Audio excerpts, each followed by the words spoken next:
Hello there, space traveler. Tonight we will explore one of the hypotheses that fascinates me the most. Are we living inside a black hole? If that sounds like a magician's trick, let it sit in your hands for a moment. Dim the lights. Let your shoulders sink by one breath. Find a spot where no one can bother you. If sleep arrives before the end, that's perfect. This is a quiet road, and the story will still be warm in the morning. But before we drift, don't forget to follow and like the video. It really helps our project of bringing more science to everyone. And don't forget, talk to me in the comments. What's your favorite theory or hypothesis? And tell me what time it is. Maybe I'll make a video about it. I love reading your comments. Now, a calm first step into the theme. In everyday speech, gravity is a pull. In Einstein's language, it is the shape of the stage. Matter and energy bend spacetime, and everything planets, light, the steam from your mug, takes the straightest path allowed by that bend. When enough mass gathers too close, the stage doesn't rip. It folds into a boundary, a not-quite surface called a horizon. Cross it inward, and every honest future points deeper in. From far away, we can weigh such objects and hear their mergers ring through space as ripples. But what happens past the horizon does not send letters back. That secrecy is not cruelty. It is geometry keeping its promise. Hold that picture next to one from the opposite wall of the house.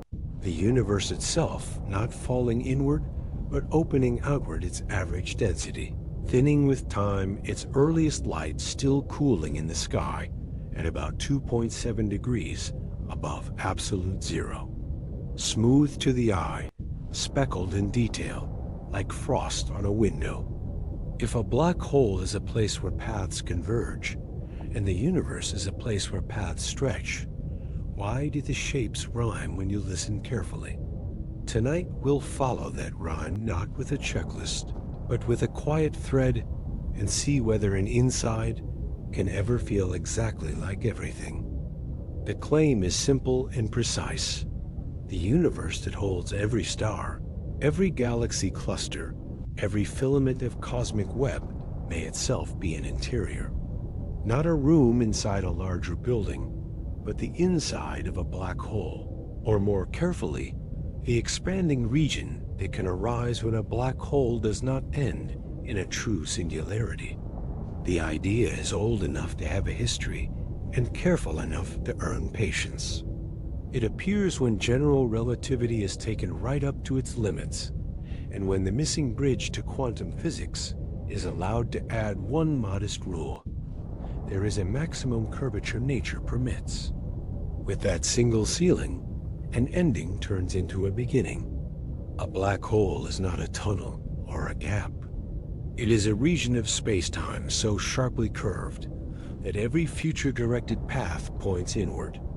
At its boundary, the event horizon, the possible directions of travel, even for light, tip toward the center. Outside the horizon, a photon can still aim outward and succeed. On the horizon, the outward direction becomes a razor-thin compromise. Inside, even a ray of light launched outward continues deeper in. This is why nothing escapes is not drama. It is geometry. Such regions can be weighed by the dance of nearby stars, imaged by the silhouette they cast on luminous gas, and heard in the ringing spacetime when two of them collide. But the interior does not send messages back. The horizon is a one-way shore. General relativity describes how mass and energy bend spacetime and how free-falling bodies follow the straightest possible lines in that bend, the geodesics. On the scale of planetary orbits, this looks gentle. Ellipses around the sun, deflections of starlight grazing a massive body, a clock slowing slightly in a gravitational field. Near a black hole, the same rules become severe. They're the light cones, the little diagrams of all directions light can take tilt until they are swallowed by the interior.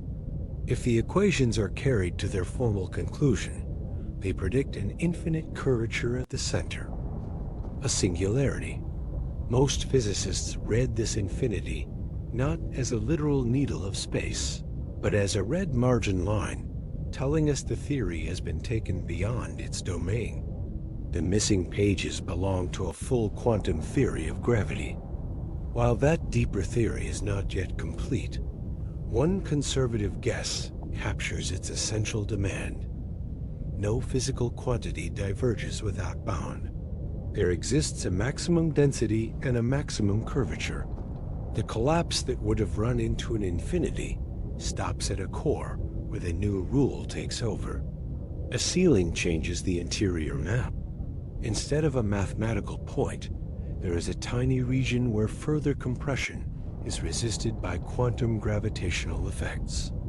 That resistance is not a force stapled onto the theory. It is the geometry's response when the old equations are corrected at extremity. In that corrected domain, the natural stable shape is a patch of de Sitter spacetime, a region that expands on its own.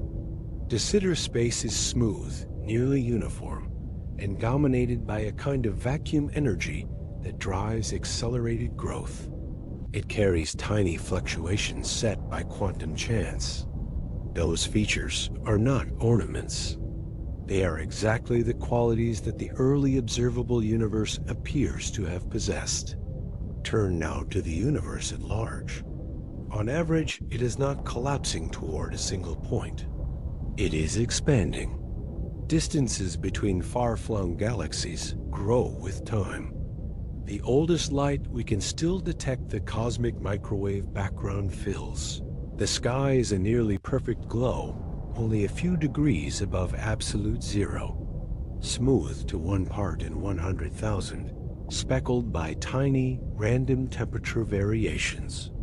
The standard explanation for this smoothness and for the near-flat geometry of space is inflation, a very early phase during which the scale of the universe doubled again and again in a tiny fraction of a second, ironing out curvature and irregularities while quantum fluctuations were stretched into the seeds of future structure.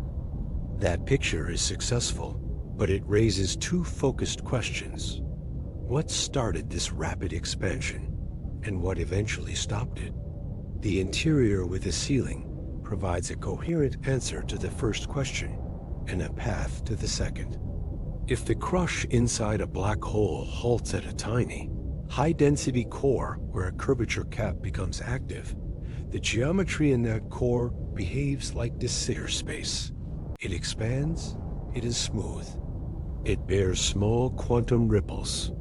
In other words, the geometry that inflation requires appears naturally as the default state of a capped interior.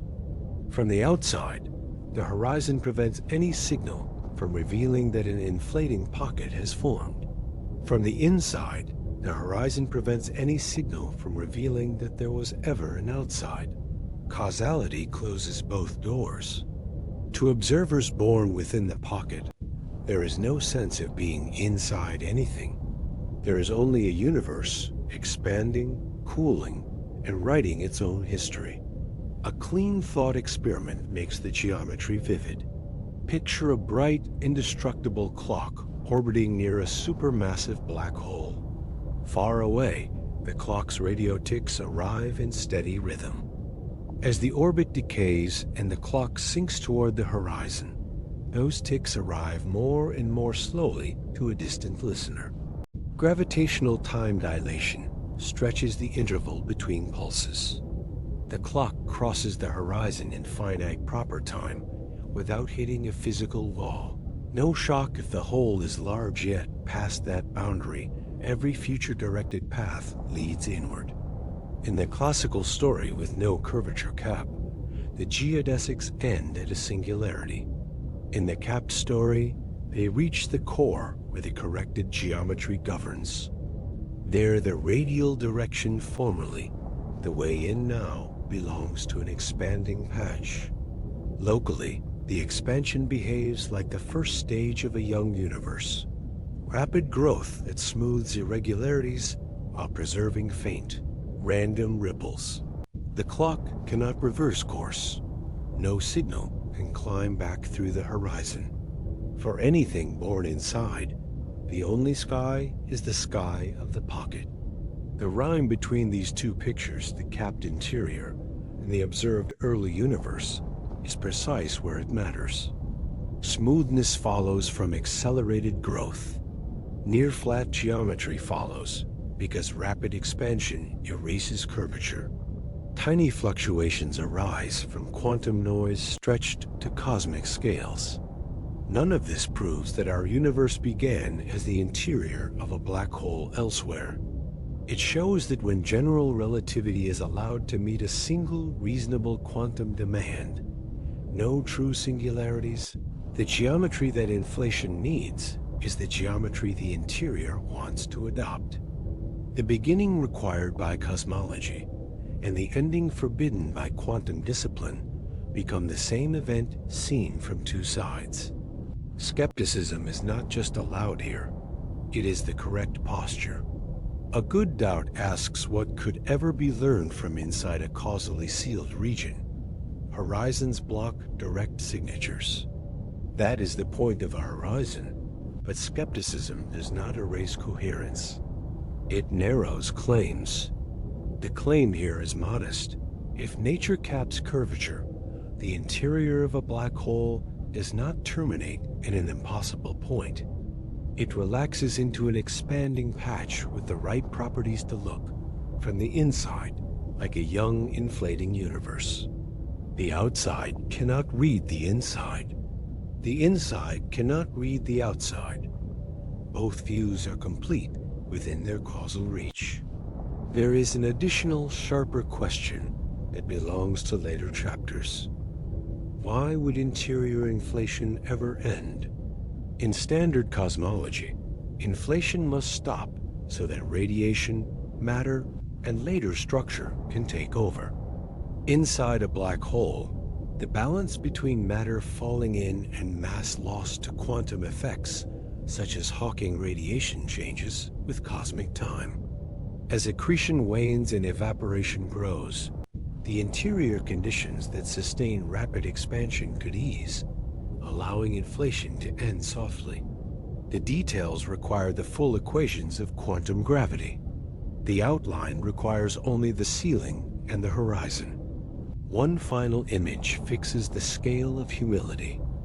Imagine the cosmic horizon of an inflating region, the distance beyond which light emitted now will never arrive because expansion runs ahead of every last chance. From within, that horizon is a quiet circle of ignorance. From without, the event horizon of the parent black hole is a quiet circle of secrecy. The two horizons are not the same surface, but they perform the same role. They keep stories from bleeding into each other. They do not make the world smaller. They make each world whole. The claim stands, calm and testable only in spirit. When general relativity is carried to its boundary and corrected by a single quantum demand, a black hole interior naturally develops the geometry of a beginning. From the inside, that beginning is indistinguishable from a universe. In the next chapter, the horizon itself will be examined in slow motion light, time, and matter traced step by step so that the line between outside and inside becomes not a metaphor, but a map. Begin with a beam of light moving through emptiness. No engines, no fuel, only a path. In ordinary space far from massive things, that path is straight. The beam keeps its direction as if the universe were a vast, quiet hallway. Bring a star into the picture and the hallway bends. The light does not decide to turn. The space it crosses has been curved by the star's mass, and the straightest possible line within that curved space is now an arc. This is the modern meaning of gravity. Not an invisible pull, but the shape of spacetime itself. Matter and energy tell spacetime how to curve. Curved spacetime tells matter and light how to move. Once this is accepted, a black hole stops being a mystery made of drama and becomes a particular shape in the geometry, extreme but precise. The simplest test of curvature is to follow two free-falling objects that begin side by side. Far from everything, they remain side by side. Near a massive body, their paths begin to converge or splay, not because anything pushed them differently, but because the lines that count as straight ahead are narrowing or widening in the curved geometry. This gentle focusing and defocusing is what people mean by tidal gravity. In a weak field, it is so mild that only perfect instruments notice. In a strong field, it becomes unmistakable. On approach to a compact mass, the direction toward the center is favored by the geometry. Forward futures tip that way.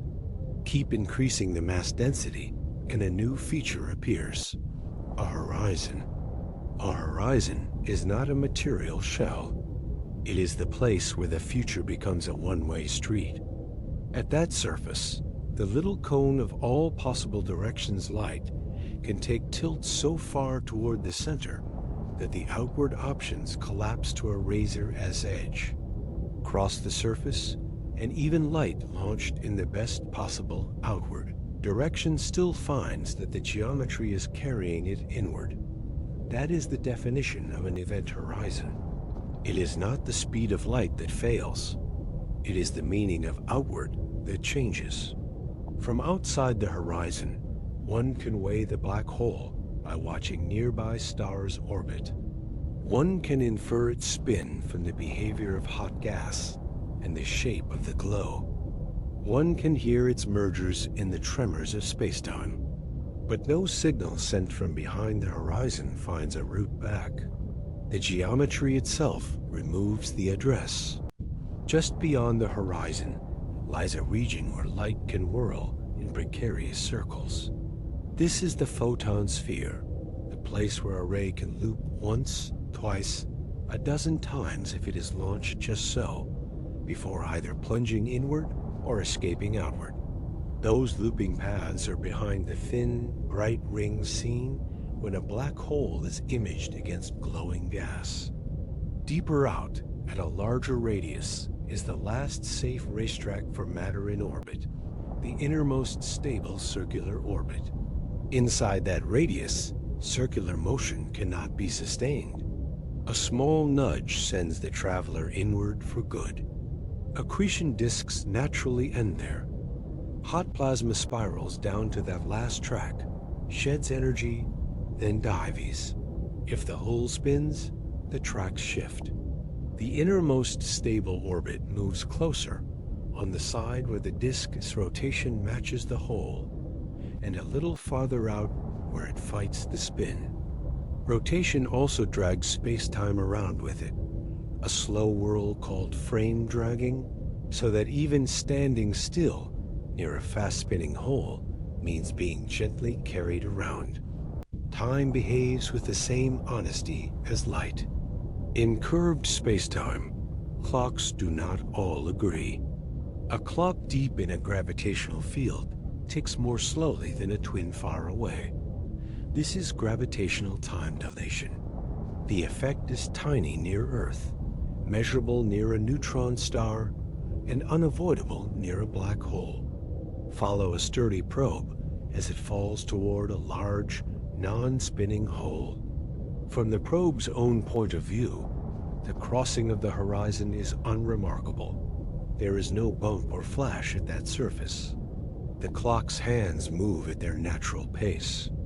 A radio beacon on the probe keeps sending ticks, evenly spaced in the probe's proper time.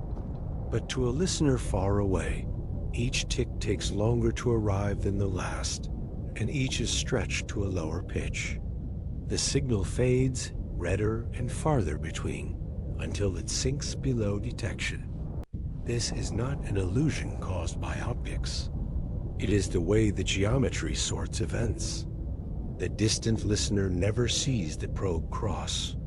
The probe crosses in finite time and continues inward. Both descriptions are correct within their own causal neighborhoods, and neither can be converted into the other after the fact because the horizon blocks the exchange. Strength matters.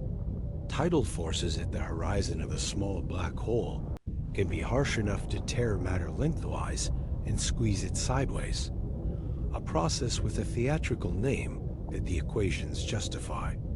At the horizon of a supermassive black hole, the same tides are gentle enough that a spacecraft and a person inside could cross intact. The geometry determines not just what is possible, but how it feels to fall. In every case, there is no turning back once the horizon is crossed, not because something grabs, but because every acceptable future heads to the interior. It helps to anchor these ideas with specific structures the geometry draws. Picture three invisible surfaces stacked from outside to in around a non-spinning hole. The outermost is where starlight and radio waves first begin to bend. Noticeably, gravitational lensing makes distant galaxies appear as arcs and rings to a vigilant telescope. Closer in is the photon sphere, the tight racetrack for light, unstable and thin. Closer still is the event horizon, the one-way border. Now swap the hole for a fast spinner. The overall picture remains, but the details change. The horizon shrinks a little in the direction of the spin. Just outside it, the ergosphere appears, a region where frame dragging is so strong that nothing can remain truly at rest with respect to faraway stars. Energy can, in principle, be extracted there by clever arrangements of orbits and fields, and the jets seen in active galaxies long, pencil-thin beams piercing intergalactic space are launched by magnetic fields and rotation working together near this region. The jets are a story about plasma and spin, not about matter escaping from inside the horizon.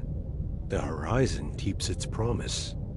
Every statement about motion and light can be restated as a rule about geometry. Free fall is just the straightest path through curved spacetime. Tides are the tendency of nearby straight paths to converge or diverge. Redshift is the way the geometry stretches the separation between the peaks of a wave as it climbs outward.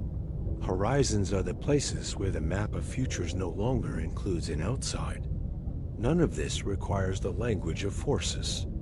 The picture is smoother and stricter without it. Once this is internalized, the interior question becomes sharper. If the equations that capture the geometry predict that curvature grows without bound at the center, and if infinities are taken as signs that the model has reached its jurisdictional limit, then the interior story must change at high density. What change is allowed without breaking what works? The most conservative answer is to keep the geometry and impose a ceiling. Let curvature rise, but not beyond a maximum allowed by the quantum rules that govern the small. That single adjustment is enough to prevent a true singularity while leaving all of the exterior behavior intact. There is a final, quiet clarity to keep. In ordinary talk, one can say the escape speed at the horizon is the speed of light. In the geometric talk used here, the same statement becomes: the outward directions inside the horizon have been removed from the set of possible futures. These are not different claims. They are the same claim expressed in two dialects. The geometric dialect is the one that carries forward into everything that follows, because it remains honest even when words like speed and force begin to mislead. When later chapters speak of a capped core whose natural shape is a small, inflating region. They are speaking the same dialect, a statement about how the geometry behaves when the rules at extreme density are corrected. Nothing about horizons or orbits or time dilation is displaced. The outside remains the outside. The inside remains causally sealed. Only the fate of the deepest interior is revised. With that, a map for the rest of the journey has a scale and a legend. Gravity is curvature. Light and matter follow the geometry. Horizons are one-way borders drawn by the set of possible futures. Rotation drags space and shifts the safe orbits. Tides are the texture of curvature felt by extended things. A black hole, then, is not an object added into space. It is a particular arrangement of space and time themselves. In the next chapter, the supposed opposite of a black hole, the white hole, will be introduced with the same restraint. The question will be simple. If the geometry can draw a region where nothing gets out, can it also draw, in the mirror, a region where nothing gets in? And if so, why would that mirror ever matter to a universe that began in a burst of expansion? From the outside, a black hole is a place where every honest future falls inward. From the inside of our cosmos, the large-scale future does the opposite. Distances widen, galaxies drift, light stretches red and thinner as the fabric between clusters grows. These are not metaphors stacked against each other. They are two geometries that lean in opposite directions. One geometry gathers and hides. The other opens and cools. Understanding why they can be spoken in the same breath requires only a careful look at what expanding means and what general relativity permits as a mirror image of collapse. Begin with expansion stated cleanly. Galaxies are not flying through a fixed void like sparks from a fire. Rather, the distance between widely separated points of space increases with time.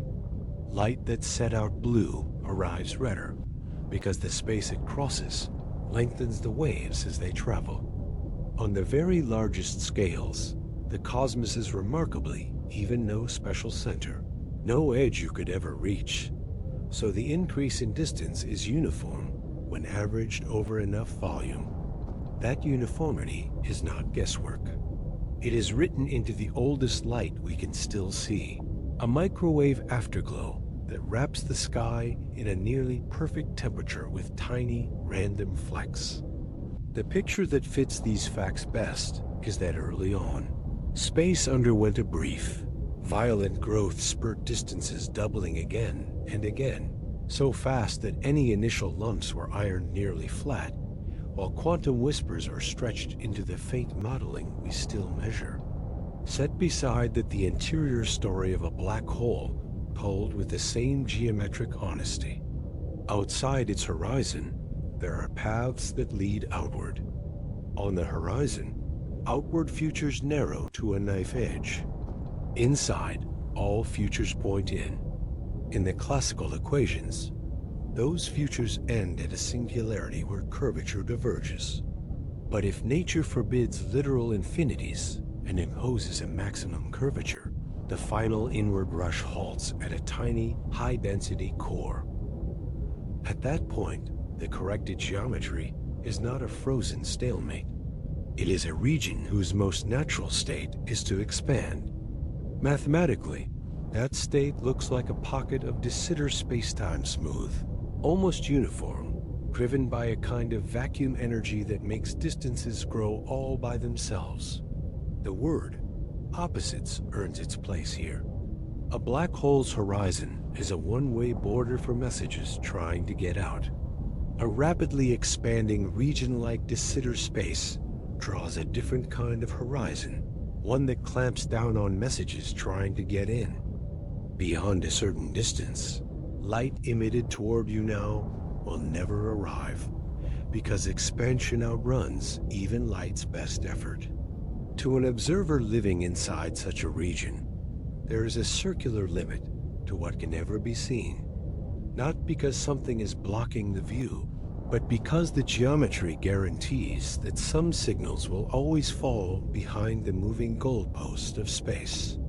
The two horizons serve the same role protecting a silence, but from opposite sides. White holes enter as the mirror to black holes in general relativity's most complete maps. If you time reverse the rules for a black hole, you get a region with a horizon that nothing can cross from the outside in, and a center that streams matter and light outward. It is not a new force or a new kind of matter. It is the same geometry run backward.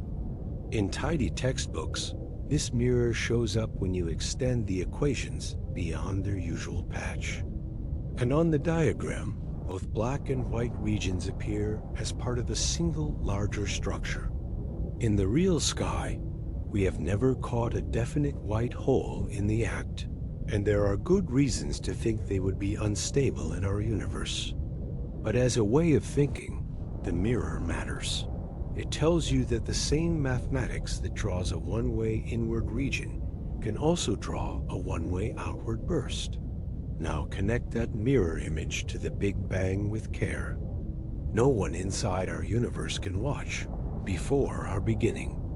The past beyond the hot, dense first moments is not merely hidden. It is causally unreachable. But if a black hole interior avoids a singularity by hitting a curvature ceiling, and if the corrected core naturally becomes an expanding de Sitter-like pocket, then from the inside, that pocket looks exactly like what we describe as a young universe entering inflation. Smooth, swiftly growing, carrying tiny quantum ripples that later seed galaxies. Seen this way, a Big Bang is not an explosion into empty space. It is a release, the white hole-like side of a bounce, where the geometry flips from ever inward to now outward, and the past outside that pocket is sealed off by horizons. Clarity keeps the romance from running ahead of the math. The white hole here is not a crack in our sky we could point to, nor a gateway you could traverse. It is a role the geometry plays when collapse is prevented from finishing the way classical equations demand. From the parent world's perspective, the black hole remains the same. An object that swallows what falls in and never returns a signal. From the child world's perspective, there is only expansion. There is no sense of being inside anything, because the outside is not part of the child's causal map. Both descriptions are whole within their own horizons, and neither can be converted into the other. A few concrete signatures help fix the picture. Rapid early expansion explains why our observable universe is so nearly flat. Any initial curvature gets stretched until it is imperceptible on our patch of sky. The striking uniformity of the microwave background follows for the same reason. Regions that were once close enough to share a temperature were blown far apart, leaving behind an almost even glow with tiny statistical bumps. Those bumps, one part in 100,000, are exactly what quantum fluctuations would produce if they were amplified by swift growth. These are not poetic coincidences. They are specific ways in which an inflating pocket behaves. And an inflating pocket is precisely the default geometry of a capped black hole core. There is a final nuance about opposites in motion that brings the chapter to its quiet center. If you stand far from a black hole and watch matter fall, you never see it cross the horizon. Its signals slow, redden, and fade. If you live inside a de Sitter-like region and look outward, there is a distance beyond which you will never receive a signal sent today. The outward world recedes faster than messages can catch up. In one picture, outward futures are erased. In the other, inward invitations are refused. The mathematics that forces both silences is the same mathematics that allows a black hole interior, when corrected by a curvature ceiling, to resemble the early inflating universe we infer from our sky. So the opposites meet: collapse and expansion, inward and outward, secrecy and release. A black hole's geometry and a young universe's geometry are not the same, but under a single modest quantum condition, a maximum curvature, they rhyme at the moment that matters most. The next step follows naturally. If the interior pocket expands by default, what controls how that expansion begins and how it slows? To answer that, one must look at the origin and the breaks of inflation, and at how the balance of matter falling in and energy leaking away can set the tempo inside a horizon that no message can cross. Picture a collapse that will not end the way the classical equations demand. A massive star's core exhausts its fuel, pressure fails, and gravity wins. The outer layers tear away in a supernova. The inner heart keeps falling. In the old map, everything that crosses the event horizon is carried to a point of infinite curvature, and the story stops. In the corrected map with a curvature ceiling, the rush inward halts at a tiny core where further compression is resisted by quantum gravity effects.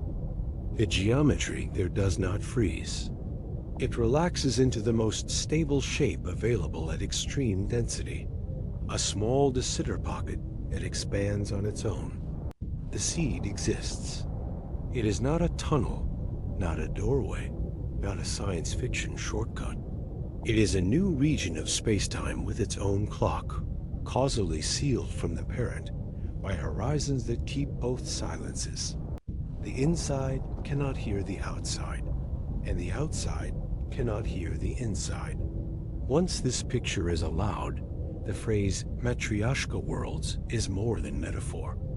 Each black hole in the parent cosmos can, under the ceiling rule, cradle a seed. Some seeds may remain small. Some may inflate into full universes. Inside one seed, there will be gravity, light, chemistry, maybe life. Inside that life, curiosity may bloom.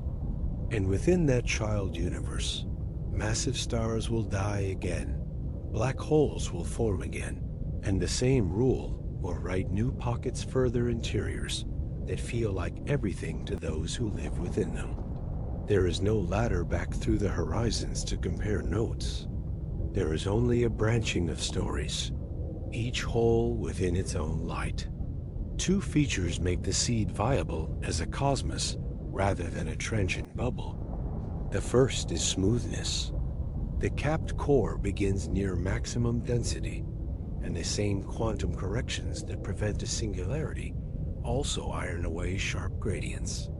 The result is a region that is nearly isotropic, almost the same in every direction, with tiny fluctuations seeded by quantum chance. That is exactly the kind of initial condition that lets structure form later without wrecking the early core. The second feature is accelerated growth. A de Sitter pocket expands because its energy density behaves like a pressure that pushes space outward. When distances double and double again in very short order, any residual curvature is stretched flat, and the tiny fluctuations are amplified into the faint, statistical pattern a future sky could measure. Those two facts, near isotropy and rapid early growth, are not added by hand to make the seed look like a universe. They are the default behavior of a capped interior. Does the parent's identity imprint the child? Only in the mildest ways that quickly wash out. A rotating black hole in the parent world drags space-time as it forms. So the earliest moments of the seed might inherit a slight twist. A lopsided collapse could nudge the seed's first instance away from perfect symmetry. But inflation is a ruthless smoother. Any early anisotropy is stretched away almost immediately. What survives are only the small quantum fluctuations that every inflating region produces. Tiny, random variations in energy that later become the scaffolding for galaxies. In that sense, even if seeds arise under different parent conditions, massive versus supermassive, spinning fast versus slow, their mature skies will look broadly alike on large scales, because the growth spurt erases the details of their birth. Time is the place where intuition needs the firmest hand.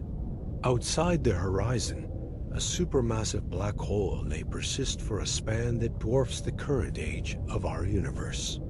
Its evaporation by quantum effects is so slow that the word trillions is only a beginning. Inside the seed, the clock that measures the young universe's first seconds, years, and eons is not the same clock that measures the parent's long endurance.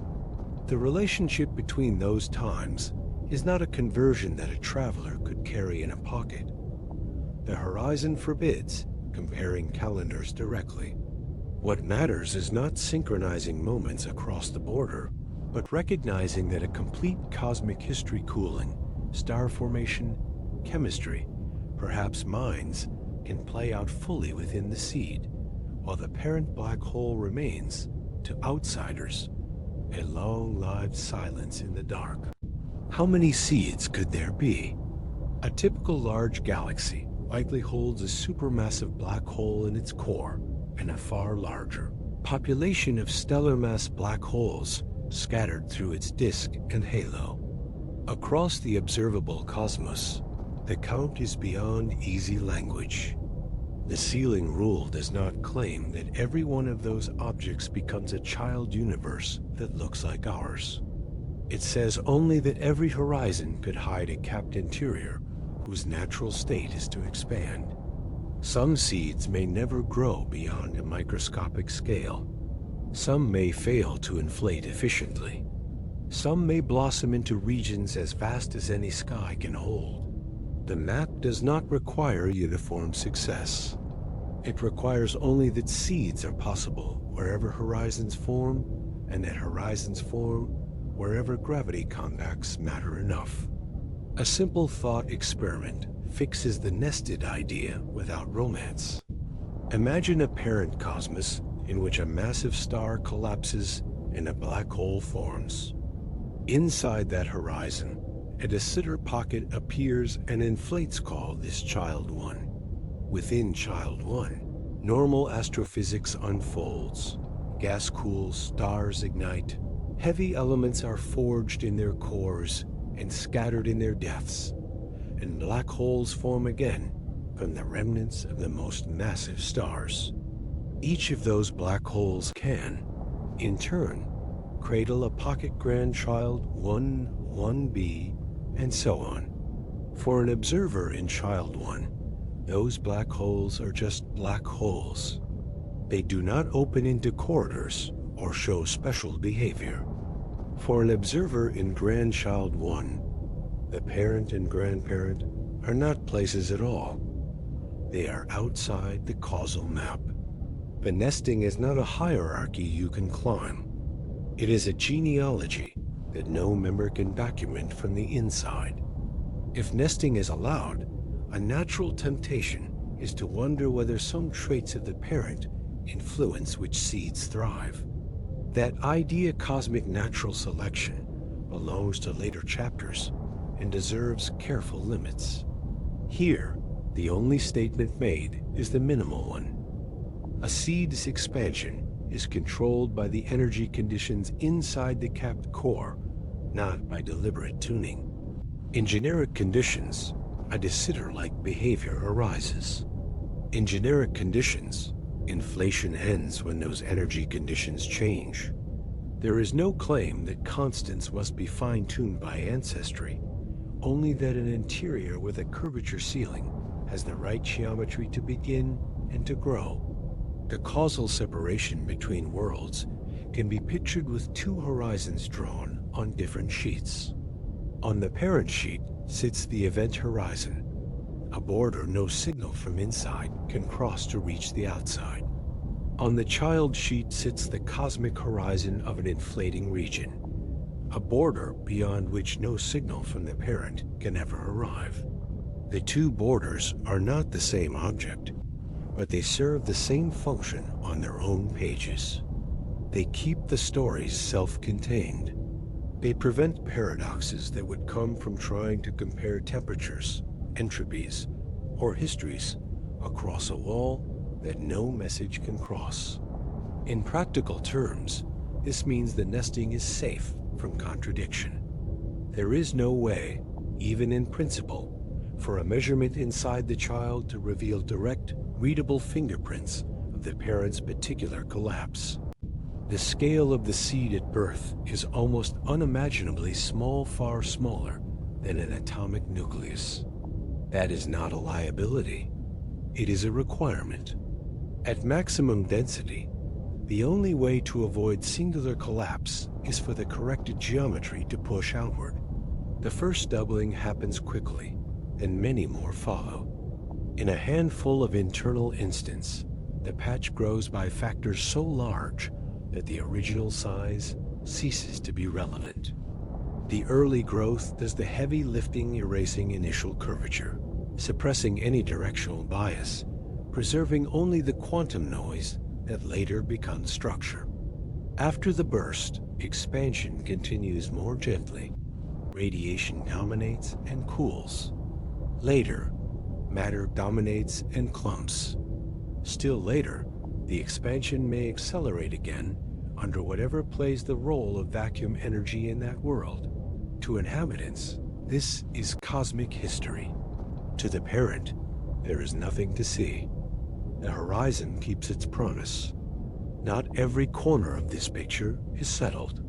The detailed equations that set the curvature ceiling belong to the quantum gravity we do not yet have in full. The exact way inflation eases the brakes, the timing depends on how the energy stored in the core, as geometry converts into the kinds of fields and particles that populate a universe.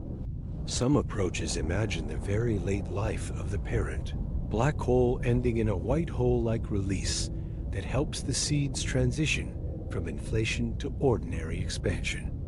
Others find the easing internal and gradual. In this chapter, speculation is kept on a short leash. What matters is the structural backbone. Horizons seal off regions. A curvature ceiling prevents infinities. Capped interiors default to de Sitter-like expansion. Nested seeds follow wherever black holes form. There is one last, precise way to say matryoshka that respects the math. In general relativity, space-time is not placed into a larger space the way a ball sits in a box. Each solution is a complete geometry in its own right. When we talk about a child universe inside a black hole, we do not mean embedded like a toy inside a toy. We mean connected by causal structure. The parent's collapse produces a horizon. Beyond that horizon, the corrected interior evolves into a region with its own infinite future. The word inside is a map word, not a container word. It marks how world lines thread through the geometry, not how objects fit in shelves. That is why a child universe feels self-sufficient to its inhabitants. The map they can draw begins and ends on their own page. From here, the narrative can pause on firm ground. Seeds exist under a single, modest correction to the classical story. They are smooth at birth, they expand by default, and they are sealed from their parents by horizons that keep both silences. If the listener keeps that picture steady, the next step is straightforward. Retell the standard cosmology not as a separate myth, but as the interior life of a seed cell, that the measured facts of our own sky line up cleanly with the behavior the geometry already prefers. Roll the film of the universe backward in your mind and let the distances shrink. Galaxies draw closer, clusters unwind, the cosmic web tightens like a net reeled in from deep water. Light that was stretched thin by expansion grows bluer, hotter, more energetic as the fabric that carried it is compressed. Keep rolling until the structures dissolve and you reach a time when the universe had no separate rooms at all. Just a bright, almost featureless sea of particles and radiation sharing one hot bath. This is the standard story told without hurry. A young cosmos that begins very hot and very dense, then expands and cools, with each drop in temperature unlocking a new chapter of behavior. In its first instance, the universe is a plasma, a charged fog where free electrons scatter light over and over, and where atomic nuclei, photons, and the earliest neutrinos share energy freely. The fog behaves like a single fluid. Squeeze one region and pressure pushes back. Release it and pressure slackens. That simple fact means the infant cosmos rings. Sound waves, real pressure waves in the plasma ripple, outward from early overdensities, compressing and reifying the mix at a significant fraction of light speed. Gravity tries to pull matter together. Pressure resists. The waves carry the argument through the glowing fog. Those ripples are not poetic decoration. They leave fossils. Much later, you can find their imprint frozen in the sky's oldest light, and even later, as faint preferences in the spacing between galaxies. As the film runs forward again, cooling allows the first stable nuclei to appear. In the first few minutes, protons and neutrons bind into light elements, mostly helium with a trace of deuterium and a whisper of lithium. This episode is called primordial nucleosynthesis. Its yield is not tuned by taste. It is set by the competition between the expansion rate and nuclear reaction rates when the temperature and density pass through a narrow window. The outcome is robust. A quarter of ordinary matter by mass becomes helium very early, long before any stars exist to cook heavier elements. The match between these predicted abundances and what telescopes later infer in very young, metal-poor environments is one of the reasons cosmologists trust the basic outline. If the early universe were very different, its chemistry would not line up. Another early actor leaves the stage almost immediately, but never stops affecting the story. Neutrinos light, weakly interacting particles decouple as the universe cools through its first second. Their collective presence becomes a background we have not yet directly imaged, a silent ocean of ghostly travelers that still threads the cosmos. Their exact number and energy matter because they influence how quickly the universe expands during those first minutes and how the pattern of waves in the plasma evolves. They are part of the bookkeeping that makes the later sky come out right. Keep moving forward, and there comes a long, bright interval when matter and light remain locked together. Electrons scatter photons. Photons push on electrons, and protons follow along, so gravity cannot easily clump ordinary matter. The pressure of radiation is too stiff. Dark matter that neither emits nor absorbs does not feel that pressure. It begins to clump earlier, forming invisible wells of gravity.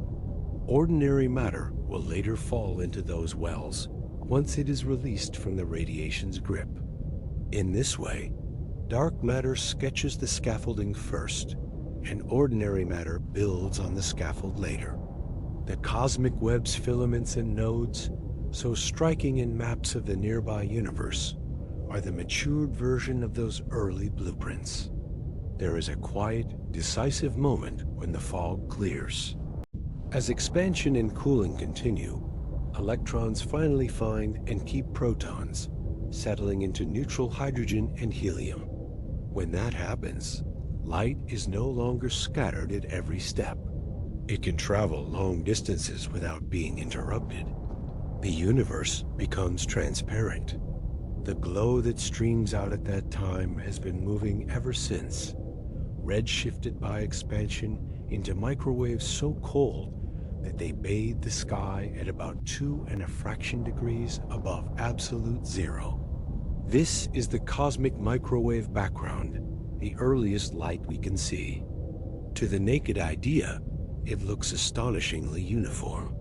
Look more closely, and you find tiny temperature variations, subtle freckling at the level of 1 part in 100,000. Those freckles are the fossilized pattern of the plasma, its old sound waves, and the seed map for everything that will later grow. Galaxies, clusters, and the great empty voids between them. There is a useful way to picture that moment of release. Imagine a spherical shell around you, made of the last dense fog the universe produced. We are not looking back to a central point. We are looking out to a surface in time, the surface from which the first free streaming light departed. That surface is thick rather than razor-thin transparency, arrived over a span, not an instant, but the concept holds. It is called the last scattering surface, and when sensitive instruments scan it, they are effectively taking a photograph of the universe when it was only a few 100,000 years old, long before stars. The photograph is not a portrait of matter shining by itself. It is a portrait of radiation released when matter let go of radiation at last. Between that release and the first stars lies a stretch of darkness. The gas is neutral, the light is dim, and there are no luminous cities yet. Gravity works in the dark, gathering gas inside the invisible wells laid out by dark matter, and the first stars kindle when cooling, pressure, and density make a truce. These pioneers are likely massive and hot, living fast and dying young. Their ultraviolet light breaks apart neutral hydrogen around them, and little by little a fog of free electrons returns. Not everywhere, but in bubbles that grow and overlap. This era is called reionization, the dawn that ends the true dark ages. As more stars ignite and more galaxies assemble, the bubbles merge into a nearly transparent universe. The story of light becomes crowded. New starlight, the glow from heated gas, the flicker of black hole accretion, the dull red drift of ancient radiation stretching thinner and thinner.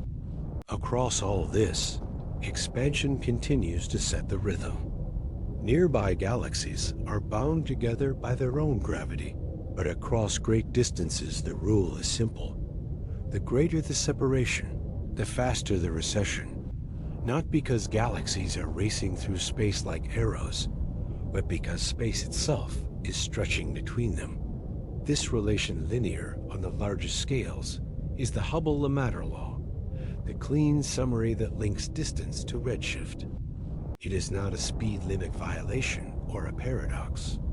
It is the geometry speaking its native language. Light is stretched because the stage it crosses is widening while the light is on its way. For a long time after the first stars, the expansion slows under the weight of matter. Gravity resists the stretch.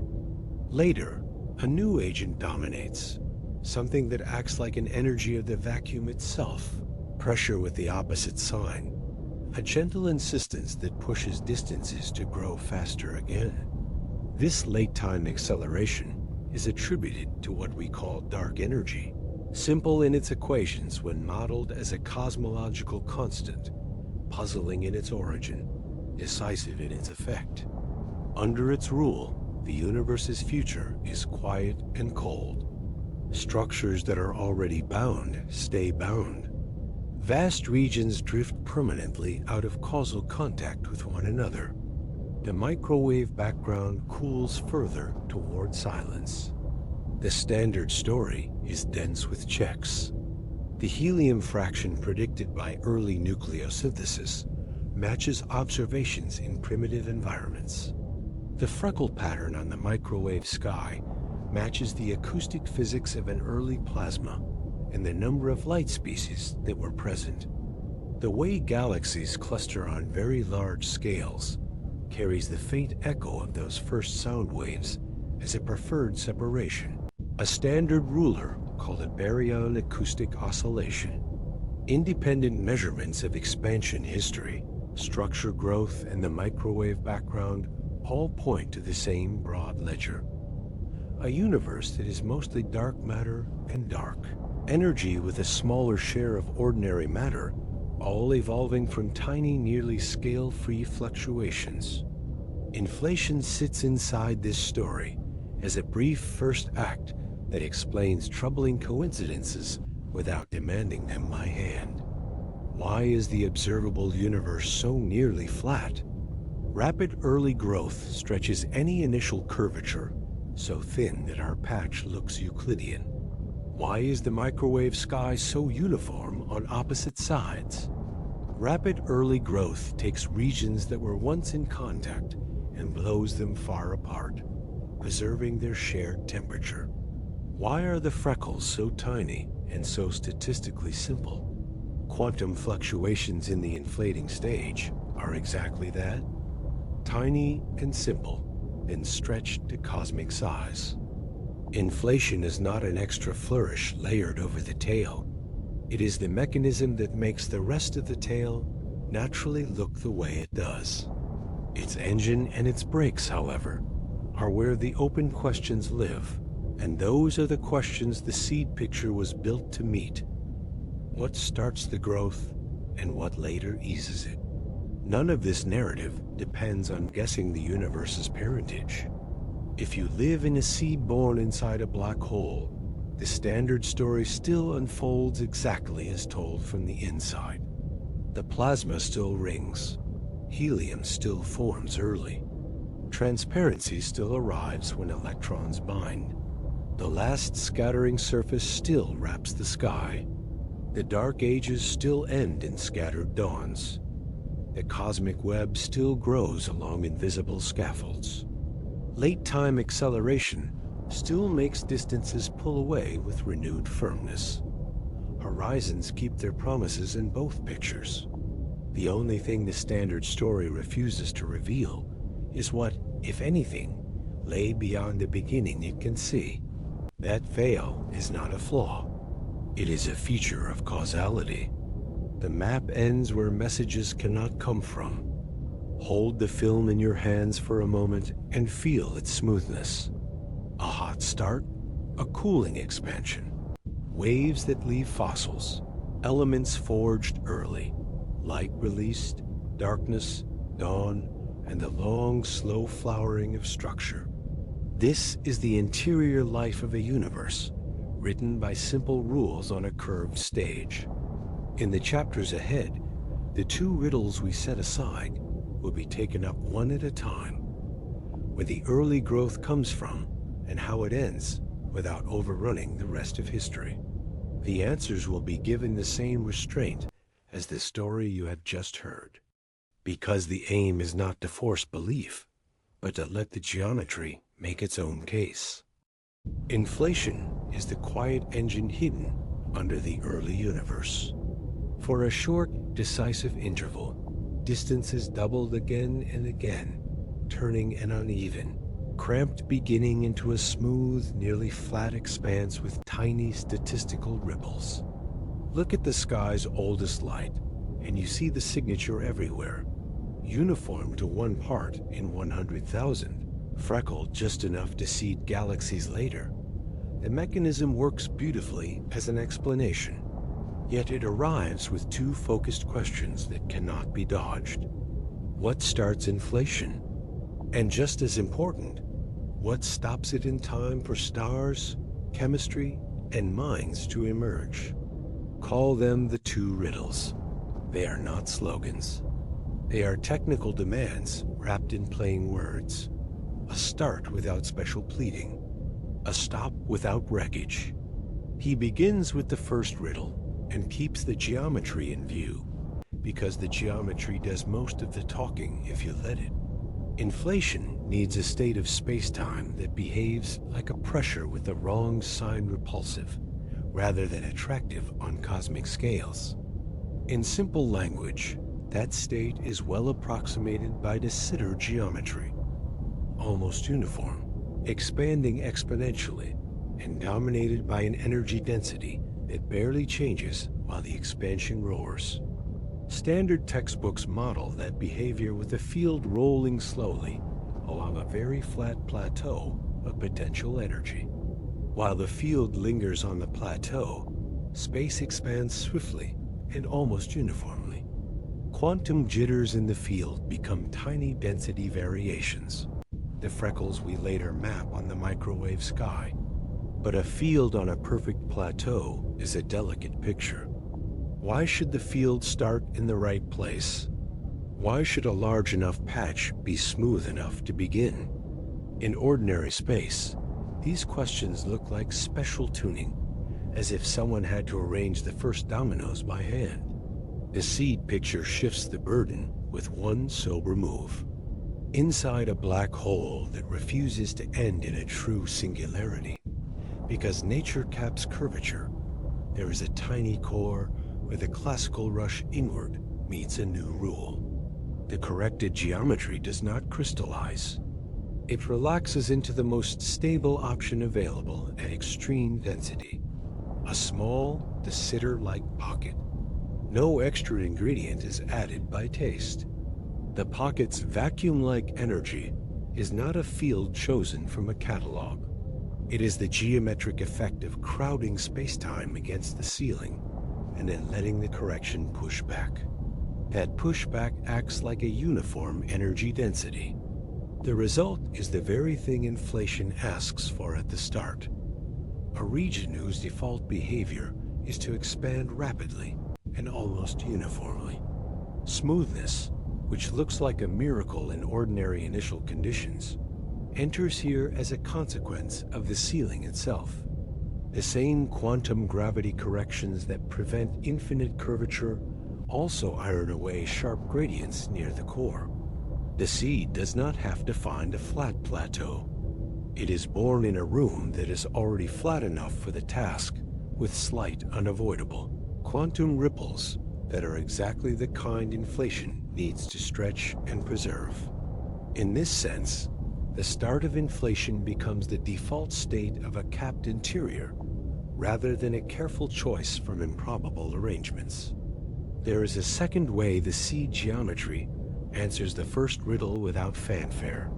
It relocates the where of the miracle. In ordinary space, you must look across the early cosmos and demand a patch large enough and calm enough to inflate.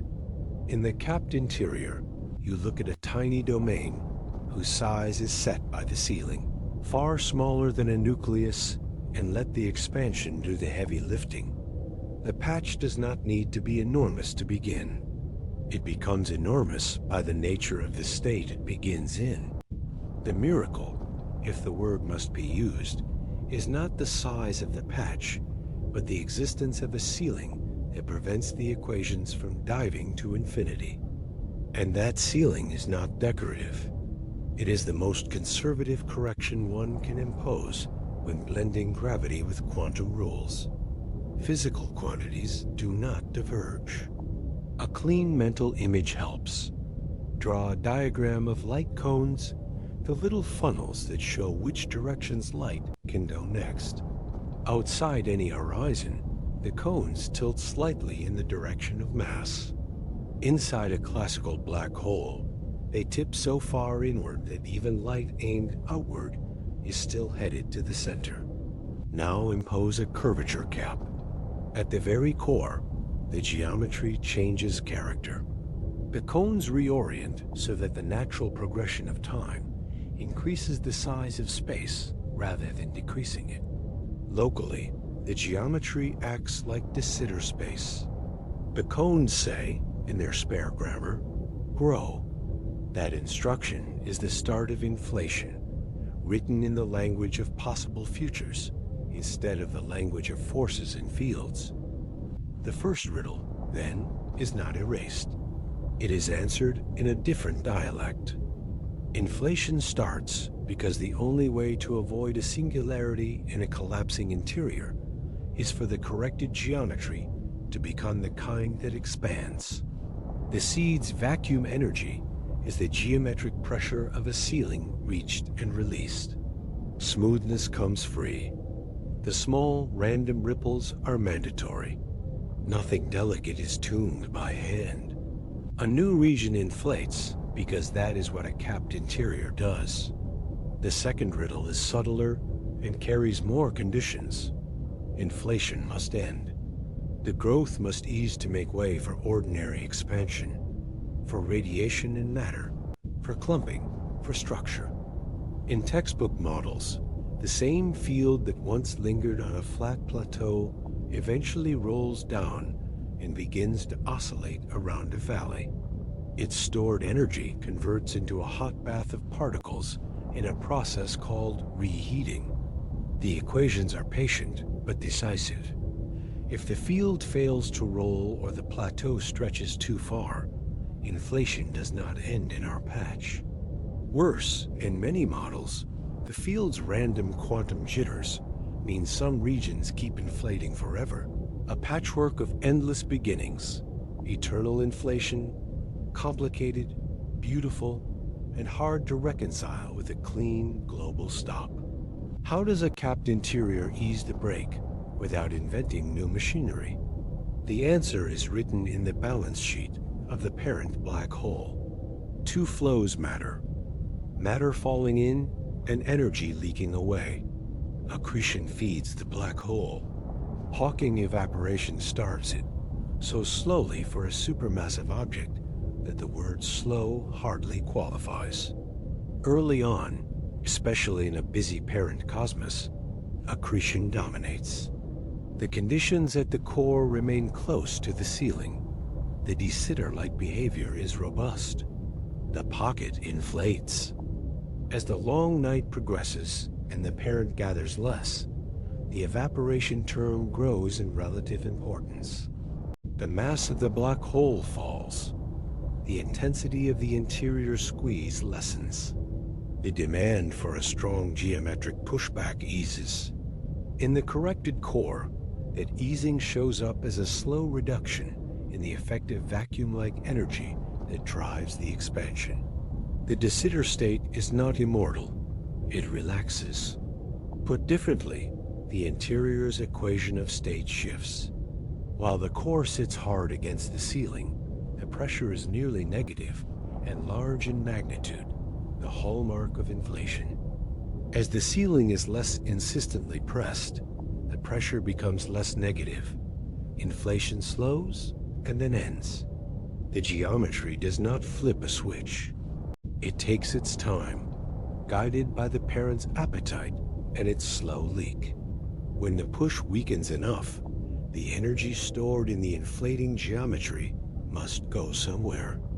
In the abstract language of fields, it reheats. The effective vacuum energy decays into excitations that behave like radiation and later, matter. In the language of geometry, the curvature that once fueled accelerated growth feeds the content that now coasts within the grown space. There are variations on that theme.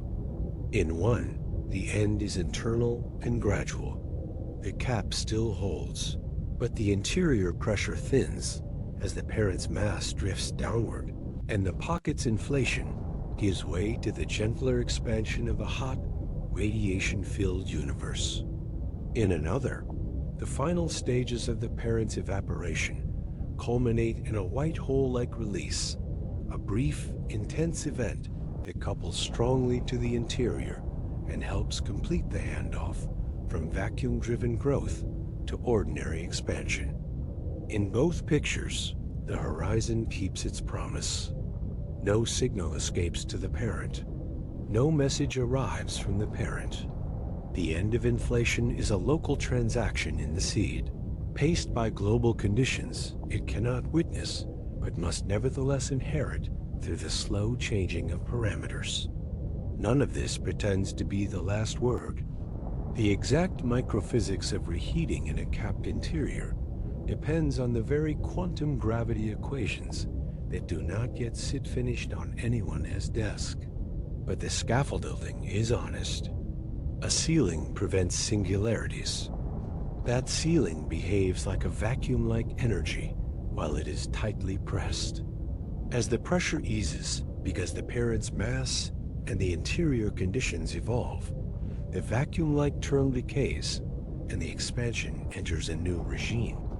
The graceful exit problem becomes a question about the parent's long-term diet and leak, rather than a demand that a field's potential possess exactly the right slope at exactly the right place. The seed picture trades a delicate roll for a slow relaxation that any capped interior is expected to have. There are checks to keep the story tied to observation. Ending inflation too late would wash away the tiny quantum ripples that grew into galaxies. Ending too early would fail to stretch curvature thin and leave the sky more obviously curved than it is. The microwave background encodes both constraints in its freckles. The seed picture inherits the same tests. It must produce a nearly scale-free spectrum of fluctuations with the observed amplitude. It must keep those fluctuations nearly Gaussian and adiabatic random in the right way, and shared equally among matter and radiation at birth. It must keep the imprint of gravitational waves below the upper limits current instruments allow, unless it offers a reason to expect a specific signal. These are not favors the geometry can ask of data. These are demands the data ask of any beginning. There is also the concern carried over from textbook inflation that a pocket might inflate forever somewhere, producing an endless patchwork of inflating and non-inflating regions with no clean global slice to call the end. The seed geometry softens that worry in practical terms. A capped core is not a boundless plane. It is a confined region whose parameters are tied to a finite parent mass that changes with time. The long-term drift of those parameters leans away from maintaining perfect de Sitter conditions indefinitely. In plain words, the pocket has a reason to slow because the parent cannot sustain the ceiling forever. Eternal inflation becomes a less natural default. Two more quiet clarities help the ear. First, timescales are local.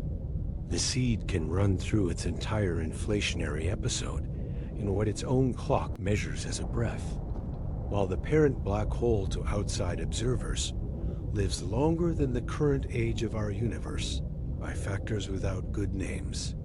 There is no contradiction.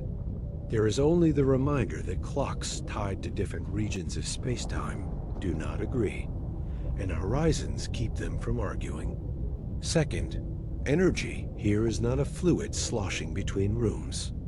It is the way geometry behaves, summarized in numbers that obey bookkeeping rules.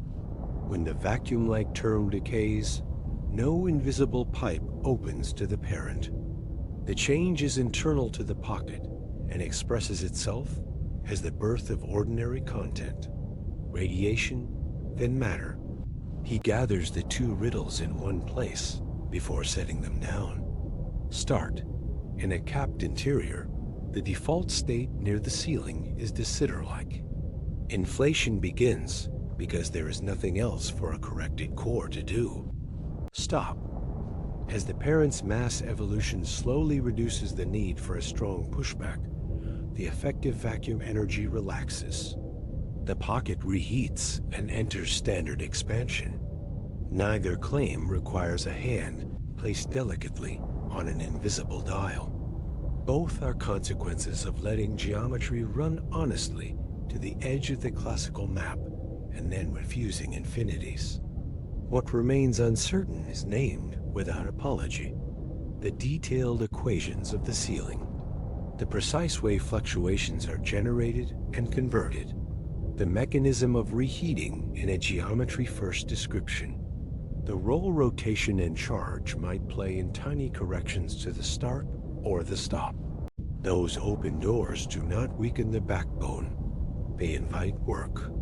Outside the window of this chapter, the universe continues its quiet drift. The microwave afterglow cools by a small fraction of a degree in spans longer than civilizations. Galaxies recede, some forever beyond the reach of any future signal. Black holes eat and hum and wait, their horizons drawing perfect circles of silence against whatever glows behind them. If the seed picture is right, every one of those circles hides not an ending, but a kind of beginning under pressure, each with the potential to write a private history behind an uncrossable border. Inflation's two riddles cease to feel like a trick when placed there. A start is the natural behavior of a ceiling under strain. A stop is the natural easing as the strain declines. Everything else stars, chemistry, questions follows, because expansion slows enough for gravity to sculpt again. The road ahead is straightforward now. Translate those answers into the language of an interior, falling object, and a horizon crossed in finite time. Then watch how the capped region becomes to its inhabitants, not a chamber, but a world. The geometry will carry the story. The story, for anyone listening in the dark, will carry sleep.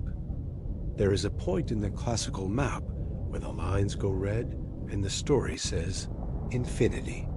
General relativity, when it is left alone with too much mass and too small a volume, draws geodesics that end abruptly and curvature scalars that climb without bound. It does this honestly, the way a compass spins when it is laid on a magnet. The fault is not in the compass, but in the question. A singularity theorem does not reveal what nature contains. It reveals what the classical rules guarantee if certain energy conditions are never broken, and if no new physics intervenes. Quantum physics, however, is a continuous intervention. At small scales, it refuses the strict bookkeeping the theorems require.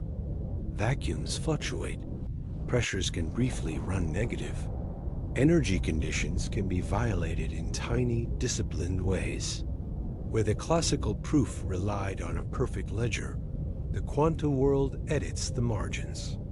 The ceiling on curvature is a sober way to write that edit into geometry. Instead of letting the invariants that measure curvature numbers, you could form from the Riemann tensor, the tidy algebra that describes how space and time bend climb without bound. The corrected theory saturates them near the Planck scale. There is a maximum density that can be meaningfully realized, a maximum bend that geometry will allow before its microscopic rules change the script. The cap is not a new force pasted on the equations. It is a limit on the spectrum of the geometry itself, the way there is a maximum speed in relativity, a minimum length suggested by quantum gravity, or a highest pitch a violin string can sing before it snaps. When the crush reaches the cap, the response of spacetime shifts from fold more to push back. There are several clean roads that arrive at the same ceiling. One road begins with the idea that the building blocks of geometry areas and volumes come in discrete parcels rather than a smooth continuum. In approaches that quantize space itself, the smallest loops of area have non-zero size. The algebra of geometry has a ground state. When collapse tries to squeeze a region beneath that ground, the theory answers with an effective pressure that resists further compression. Written in the language of cosmology, this shows up as a gentle modification to the expansion law. At ordinary densities, the universe expands as the classical equation says. As density approaches a critical value, a factor appears that steers the solution away from a blow-up and into a bounce. In a black hole interior, the same correction means that the inward rush does not terminate in a mathematical point. It lands on a finite density core where the geometry changes character. Another road comes from treating gravity as a field theory that runs with scale. The strength of interactions in quantum field theories depends on the energy at which you probe them. In this view, gravity softens at very high energies, flowing to a fixed point rather than exploding. The running gravitational coupling tames the growth of curvature that the classical constants would otherwise permit. The net effect is the same. The theory provides a built-in regulator at small distances, a ceiling beyond which curvature cannot rise.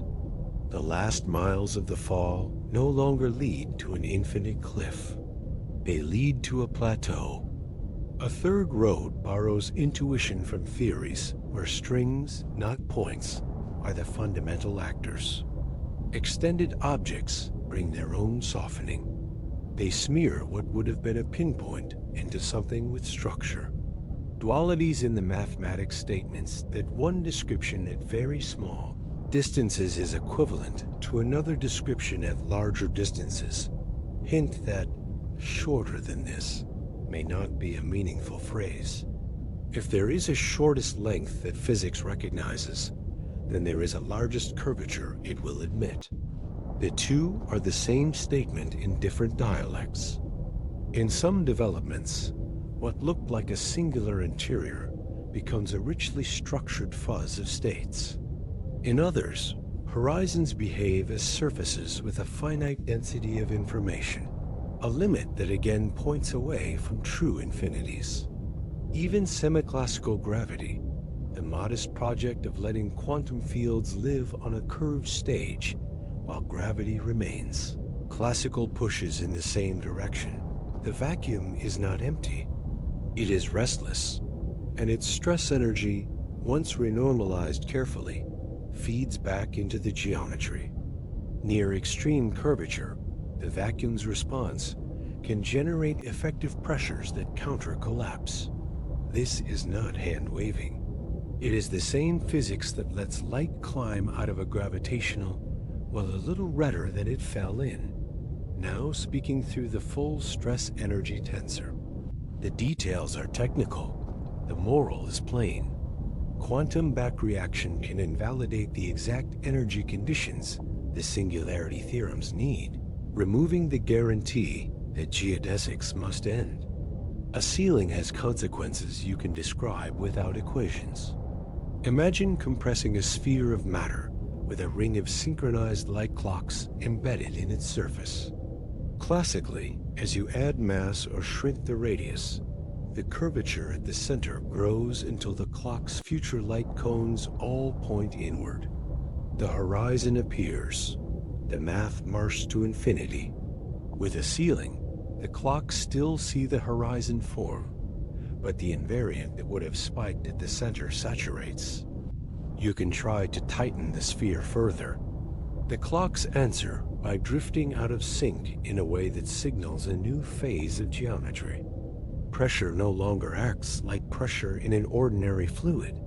It acts like vacuum energy, negative in the way that drives expansion. The ring's radio pulses, if they could be broadcast across the horizon, would report that the interior no longer behaves like a place where radius is a shrinking coordinate.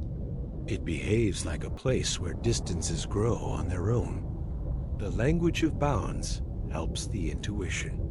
There is a limit to how much information any region can store, measured in units of area rather than volume when horizons are involved.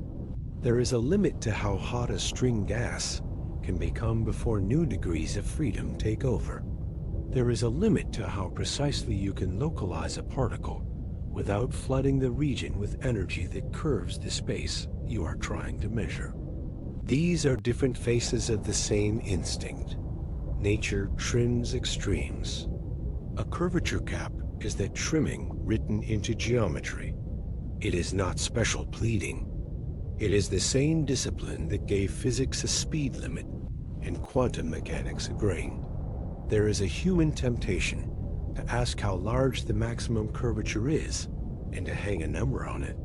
The honest answer is that different proposals put the ceiling near the Planck scale, where the constants of nature build a unit of length so small that the words we have for it are not much better than poetry. What matters more than the exact number is the hierarchy. The ceiling sits so high above the curvatures we can induce in laboratories, and even above the densest known astrophysical objects that, for almost every purpose, general relativity remains untouched. Only in the last instant of an uncompromising collapse, or in the first breath of a young cosmos, does the correction take the pen. The ceiling also reframes familiar energy conditions. The classical theorems assume, for example, that the sum of energy density and pressure is non-negative for any observer. Quantum fields do not obey that rule everywhere and always. They can produce small pockets where the effective pressure is sufficiently negative to violate the condition without producing paradoxes. Those small violations are not bugs to be suppressed. They are the small doors through which the ceiling enters the book. When the door is opened at extreme densities, the violation is not a local curiosity. It is a global change in the geometry's behavior. The same math that drew a wedge of no escape now draws a core of must expand. Once the cap is admitted, the conceptual knots loosen. Singularity returns to its right meaning, not a literal place in nature, but a sign that a particular description has been overextended. Inside and outside keep their sharp meanings, drawn by horizons that are still one-way borders in the causal map. The exterior of a black hole, with its orbits and redshifts and rings of light, is unchanged. The interior changes only at the last, where classical curvature would have run away. There, the geometry rotates its own grammar. The inward coordinate that played the role of time in the classical map hands that role to the size of the core S space. The core's equation of state, the relationship between its effective pressure and energy, density slides toward the vacuum-like value that drives accelerated expansion. In plainer words, past a certain bend, the only way to remain consistent is to begin to grow. None of this smuggles uncertainty about microphysics. The ceiling is a structural claim, not an endorsement of a particular model of quantum gravity. It asserts that any acceptable completion of the theory will refuse infinities and will encode that refusal as a saturation of curvature at scales where quantum rules cannot be ignored. The rest the exact spectrum of area, the flow of the coupling, the nature of the microscopic degrees of freedom is the territory of ongoing work. But the structural claim is already enough for the narrative at hand. It supplies the missing piece that a collapsing interior needs in order to become a seed. A final thought experiment sets the stage for what follows. Picture the collapse of an idealized, perfectly symmetric cloud.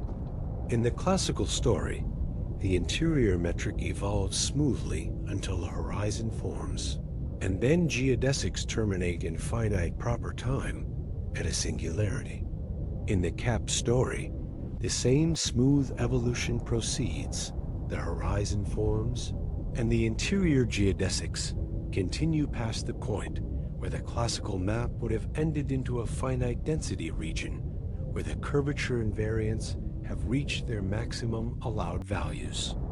In that region, instead of shrinking, space measures out an accelerated growth.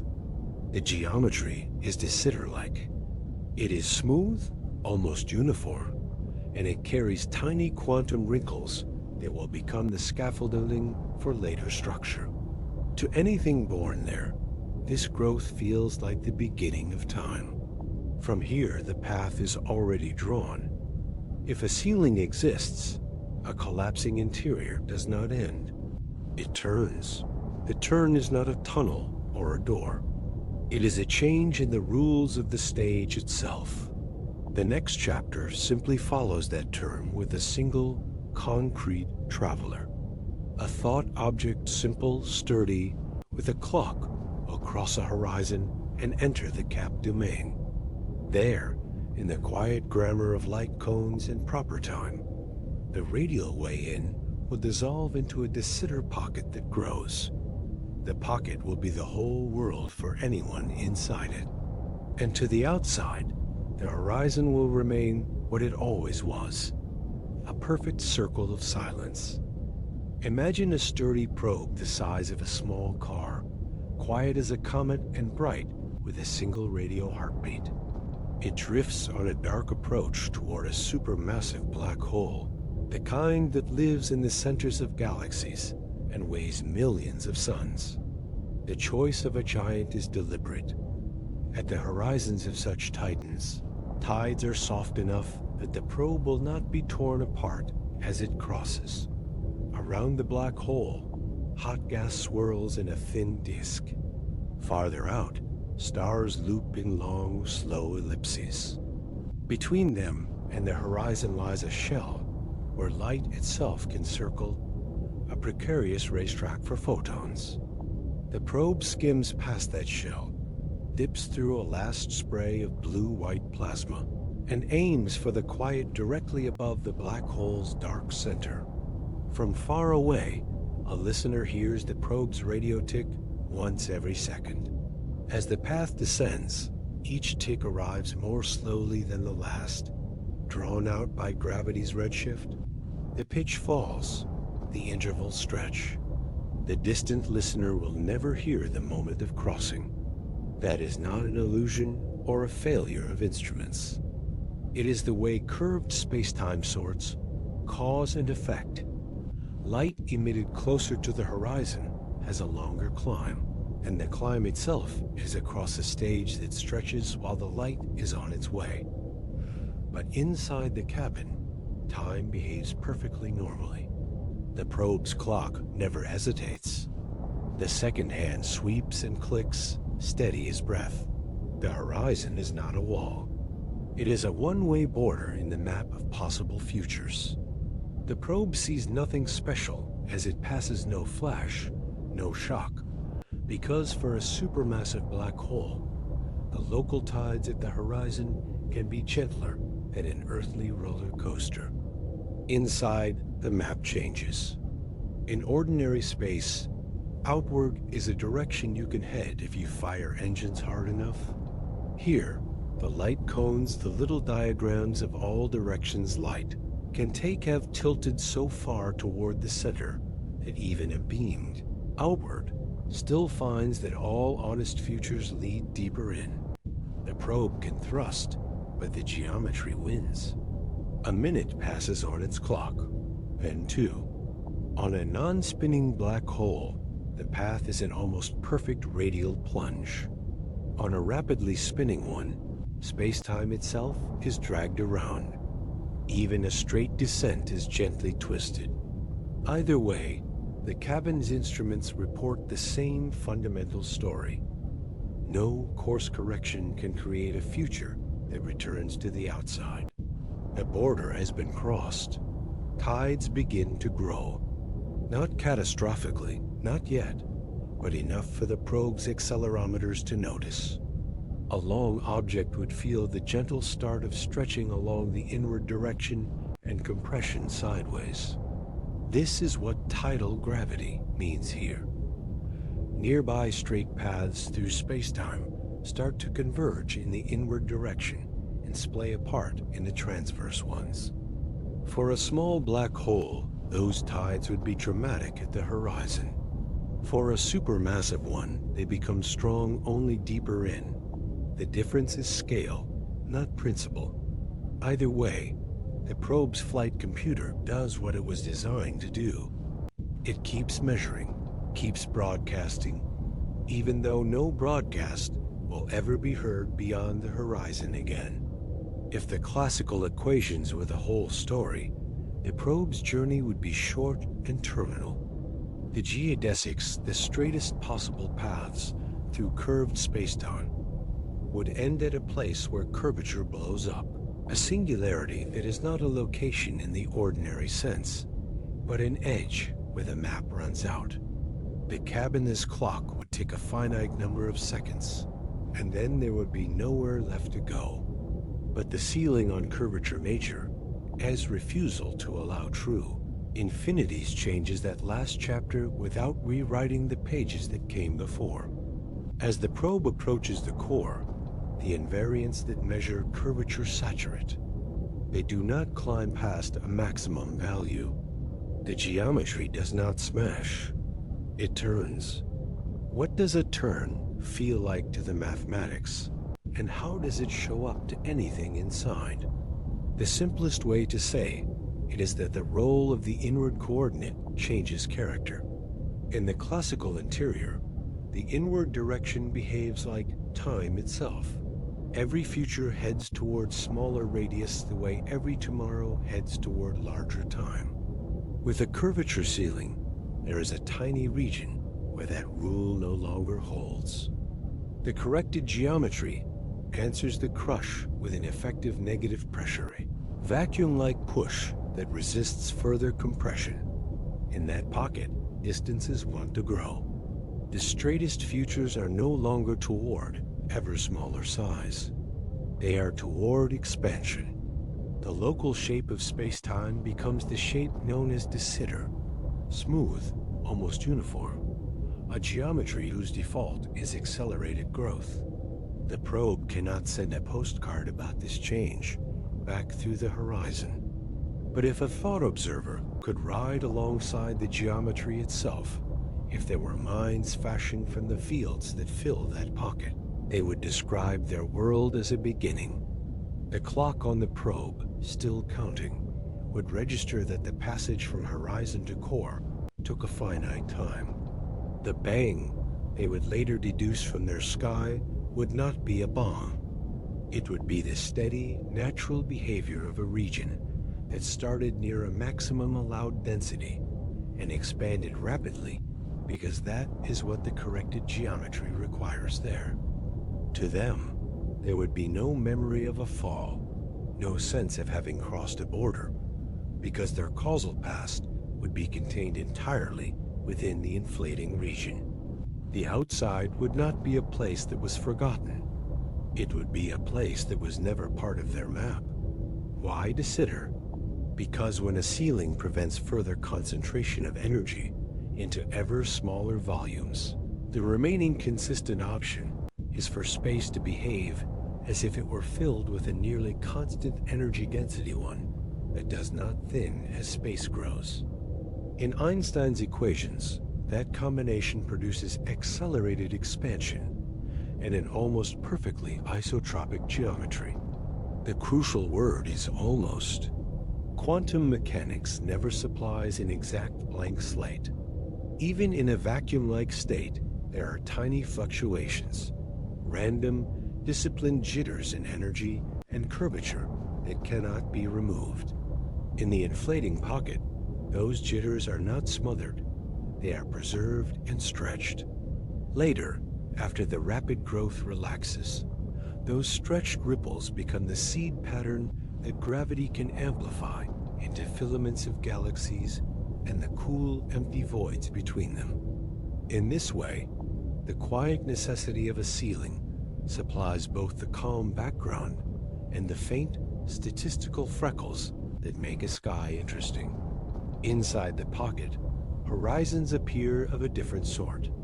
Not the event horizon of the parent black hole. That border remains outside, undoable and unreachable, but a new expanding horizon defined by the pocket's own growth.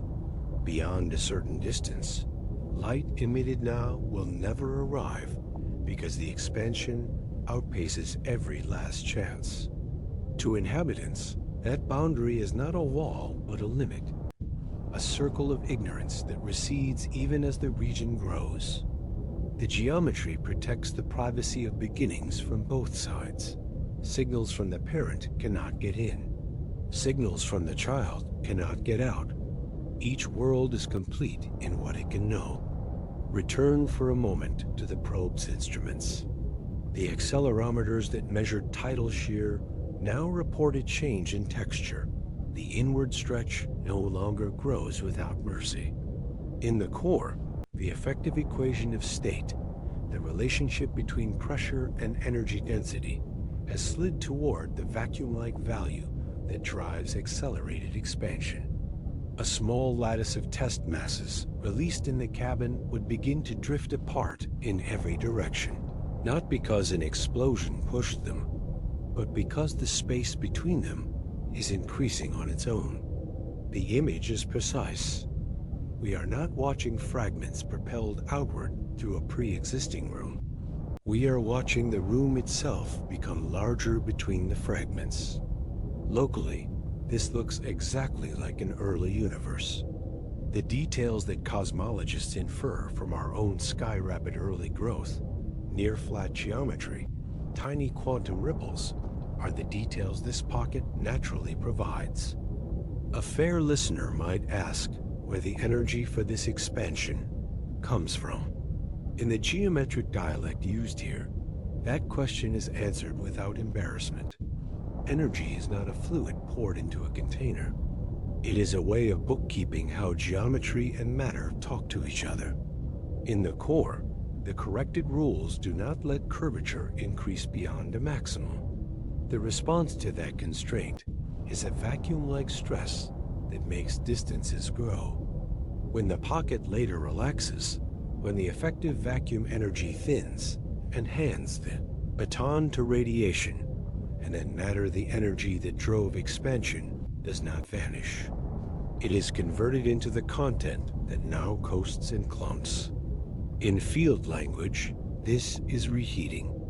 In geometric language, it is the handoff from one consistent state of the equations to another. Another fair question is whether the parent's identity leaves any readable trace in the child.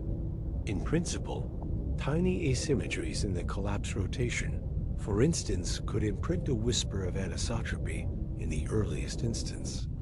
In practice, inflation is mercilessly smoothing. Any twist is ironed away in a handful of doubling times. What remains is the nearly scale-free spectrum of fluctuations that an inflating region produces generically, and that later observers can measure in their microwave sky as a freckled pattern both simple and profound.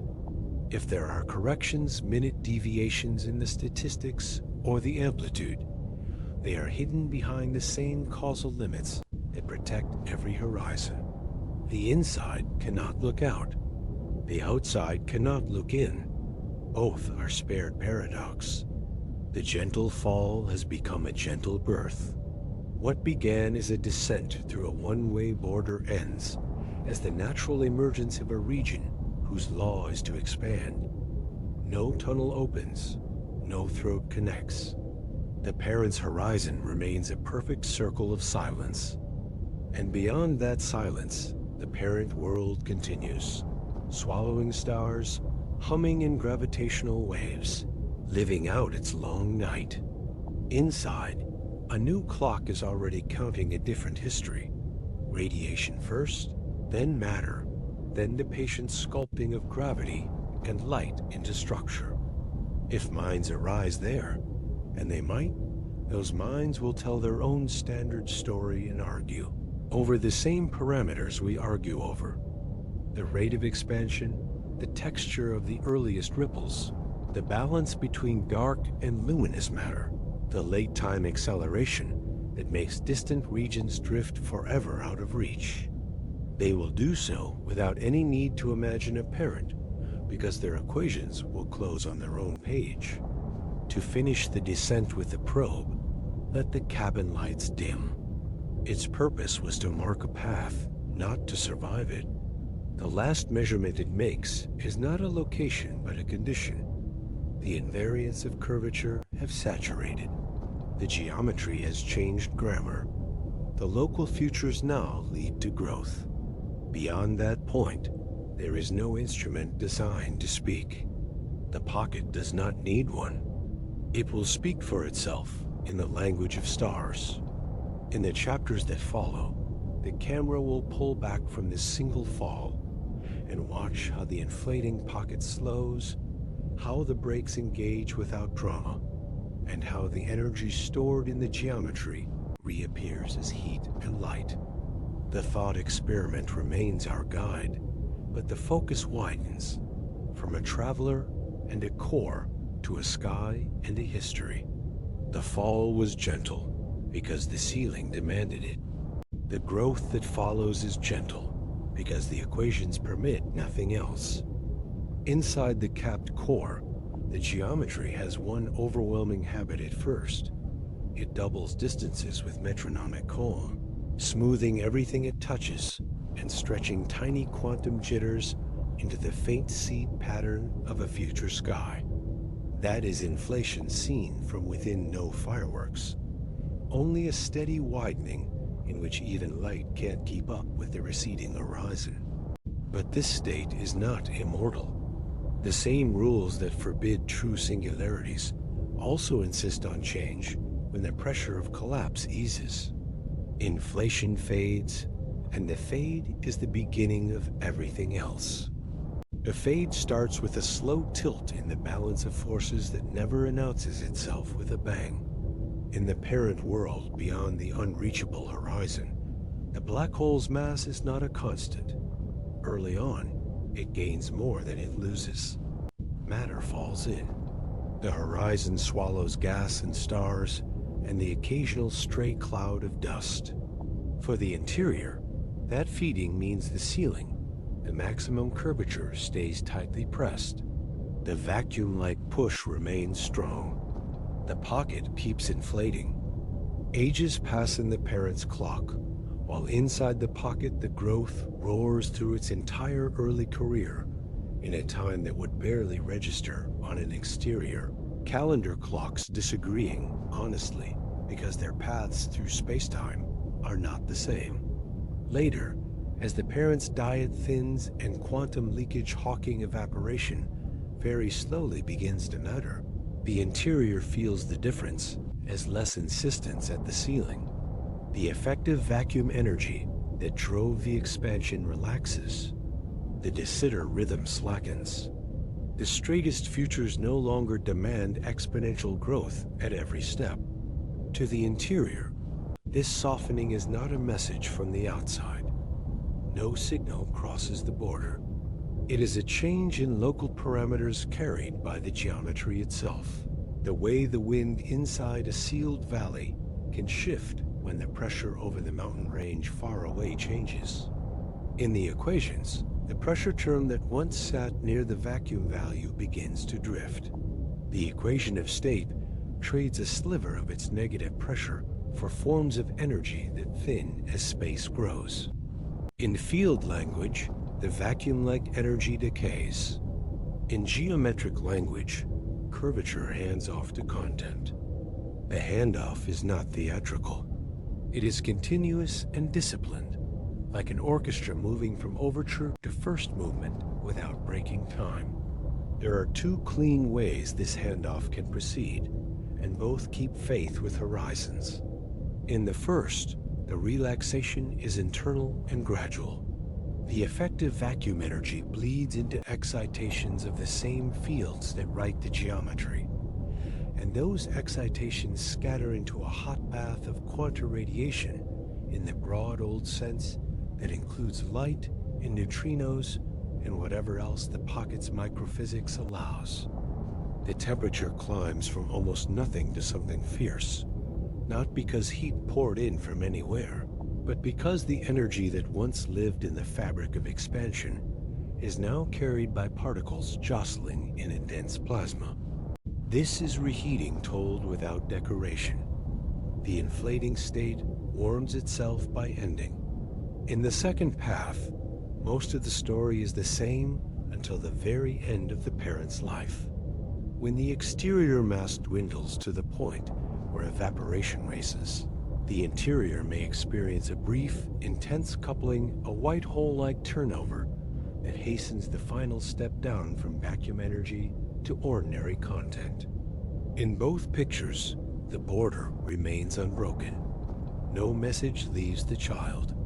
No message enters from the parent. The exchange is local, a change in the state of the seed that the exterior cannot witness. However it happens, the result is the same. The pocket enters a radiation-dominated era, a bright, thick sea where light, and the lightest particles, carry most of the energy and pressure. The expansion no longer doubles distances with the hungry regularity of de Sitter space. It coasts and cools, still fast, but slowed enough for structure to have a chance later. Pressure waves slosh through the plasma through sound in a glowing medium, faint. Quantum freckles laid down during inflation become the scaffolding for those waves. Peaks compress, troughs rarefy, a gentle ringing that writes itself into every later map. The pocket has become a young universe. The cooling is a clock with milestones that are less about absolute numbers than about thresholds crossed. When the temperature is high enough, the constituents are free and restless quarks and gluons, leptons and photons choosing partners as quickly as they can unchoose them.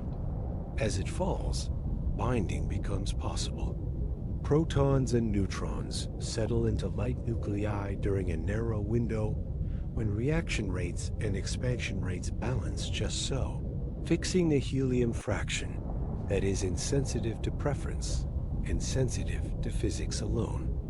The exact species that exist and their couplings are a matter for the pocket's microphysics, but the script is universal. Expansion is a sieve that lets fewer and fewer high-energy processes play. The orchestra loses instruments and gains melody. There is an important tension in this chapter that is easy to miss if the story moves too quickly.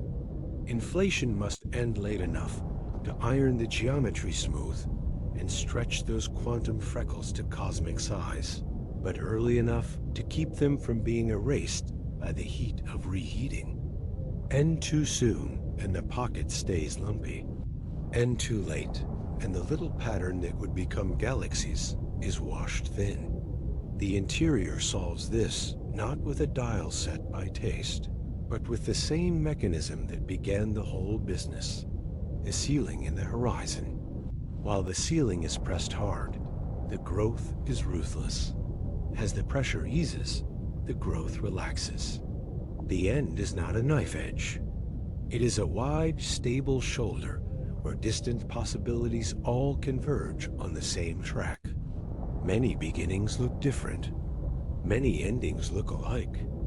On the largest scales that any inhabitant will ever measure, the traces of this fade are subtle and statistical. The spectrum of initial ripples is nearly scale-free, not as a slogan, but as a literal measured slope in the logarithm of fluctuations against the logarithm of size. The ripples are nearly Gaussian, their randomness of the sober, disciplined kind that stochastic processes enforce. Gravitational waves from the inflating state may exist in a faint background, limited in amplitude by the same measurements that map the primordial ripples in temperature and polarization. The details will depend on the pocket's precise path through the end of inflation. How quickly the vacuum-like term decayed, how smoothly reheating proceeded, but the broad demands are the same in every world. Smoothness without perfection, randomness without chaos, growth without forgetting its seeds. Timescales remain local and disjoint. Inside, reheating can happen in what the pocket's own clocks register as a flash or as a long, warm exhale. Both are brief compared with the era that follows. Outside, the parent may still be a silent weight in a galactic core for spans that dwarf the pocket as entire visible history. This mismatch is not an error to be corrected. It is a warning label on any temptation to compare when across horizons. Each world carries its own calendar, and there is no courier to translate. If the white hole-like variant occurs at the very end, it is important to hear it in the right key. It is not an explosion into surrounding space. There is no surrounding space to receive an outflow. It is an internal reshaping of the corrected geometry that amplifies the handoff to radiation. From within, the distinction between a gradual easing and a brief crescendo may be invisible in practice, smoothed by the same expansion that smooths everything. The difference is conceptual, not cinematic. In either case, the pocket's future is the same: a long cooling into clarity, an eventual transparent sky, and a grain of quantum freckles preserved on that sky like frost on a window. One can ask whether the parent-S dwindling mass leaves a signature that a patient civilization inside the pocket could ever infer. The answer is almost certainly no. The only marks that survive are those inflation is designed to keep, the tiny random variations that were present when the vacuum-like state still ruled. Everything else is washed away by growth and sealed by causality. That is the meaning of a horizon in practice. It is not simply a barrier to travel. It is a filter on memory. The image to hold for the rest of the journey is simple and exact. A capped interior, pressed to its limit, behaves like de Sitter space and inflates. As the pressure against the ceiling relaxes, because the parent S-mass evolution gives it room, the effective vacuum energy decays into a bath of light. The expansion slows from exponential to power law. Radiation rules. Later, matter rules. Much later, if the pocket inherits a tiny, stubborn vacuum term of its own, acceleration may return in gentler form. None of these steps require an outside hand. They are the geometry's own ways of keeping books when infinities are not allowed. By the end of this chapter, the word bloom can be used without metaphor. The new universe has petals now. Temperature, pressure, chemistry, waves that can carry news across the growing room. The darkness ahead is not empty. It is the space where the first stars will kindle and die, where heavy elements will be forged and thrown, where black holes will form again, marking new horizons behind which new ceilings will one day be pressed. If the nesting continues, the lineage does not loop. It branches. No child meets a parent across the sealed border. No parent receives a letter from a child. And yet the family resemblance persists at the level that matters most. Whenever collapse is prevented from ending in an impossible point, the only consistent answer is growth. Inflation fades, and that fading is the cue for the orchestra to widen first radiation, then matter, then the quiet we know how to measure. From here, the narrative turns its face toward time itself, because the pocket has done something deeper than expand. It has chosen an arrow. Entropy grows. Memories become possible. Histories can be written. The next chapter follows that arrow into the texture of time and the privacy of horizons, so that the claim made at the beginning that an inside can feel exactly like everything stops, sounding like a riddle, and starts sounding like a map. He has walked the listener to a careful edge. The claim was never shouted. If nature refuses true infinities, if there is a ceiling on curvature, then the interior of a black hole need not end in a point without meaning. It can level into a small, de Sitter-like region that expands by default, smooth and almost uniform, with tiny quantum ripples preserved. From within such a region, there is no sense of being inside anything. There is only a universe, cooling and writing its own history. The story has been told in the geometry's dialect, horizons as one-way borders, time as the ordering of possible futures, inflation as the natural behavior of a capped core pressed hard and then slowly released. Now, the map narrows. What can be known from inside? What must remain beyond reach by design? begin with what can be known and tested without breaking the quiet. The young sky that any inhabitant can measure carries a freckled pattern that is nearly uniform, with tiny, statistically simple variations. That is the signature of rapid, early growth acting on quantum noise. Smoothness without perfection, randomness without chaos. A universe that began in an inflating state should show an almost flat, large-scale geometry, a spectrum of ripples that is close to scale-free, and fluctuations that are nearly Gaussian and adiabatic, the disciplined sort that share their imprint across light and matter at birth. Later, those ripples should echo in the preferred spacing of galaxy clusters, a faint, standard ruler fossilized in the web. These are not ornaments to admire. They are cross-checks that a patient sky can answer. To the extent that a seed universe behaves like any inflating universe, these markers must appear. They do, and the confidence they bring belongs to any interior that inflates whatever its ancestry. There is also what can be known about horizons themselves. From within, an inflating region draws a moving limit.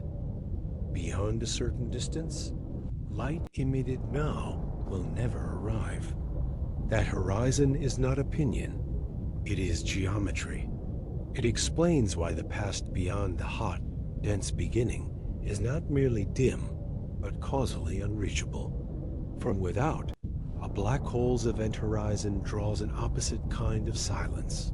No message leaves. Two horizons, two silences, one rule. Anyone living inside a seed can know that causal walls exist because the mathematics of expansion and measurement demand them. They can map the walls indirectly by the way distant light fades toward a limit that never yields, but the walls themselves will never let messages through. There are next things that can be asked of the world in a tentative voice hints rather than verdicts.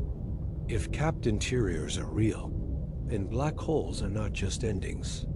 They are cradles under pressure. Does that change anything the outside can hear? Perhaps only subtly. The late-time ringing of spacetime after two black holes merge might, in principle, carry minute deviations if their interiors are not the exact classical ones. A careful ear could search for lingering echoes after the main notes fade. The slow evaporation of a black hole might, in principle, be tied to interior conditions in a way that leaves a pattern in the final stages of its life, though for the giants in galactic cores, those stages are buried. Under timescales longer than any calendar our species can hold. These are cautious maybes. They are framed so that a no from observation tidies the idea rather than breaking it. And a yes would be a surprise that any theory must then honor. Now the boundary. What cannot be known from inside, not by better instruments or longer patience, but by the logic of the map itself. No observer within a seed can receive a direct, readable message from any parent region. No imprint can carry a return address that crosses a horizon. Rotation in a parent collapse, small asymmetries in the formation of the seed, such details may tint the very first instance. But robust inflation is a ruthless smoother. The tint fades within a handful of doubling times. What remains is the generic pattern that any inflating patch produces. If the listener is looking for a signature that says, "Your universe was born from this particular star that collapsed in that particular galaxy," the search is over before it begins. Horizons protect privacy by construction. There is also a subtler cannot.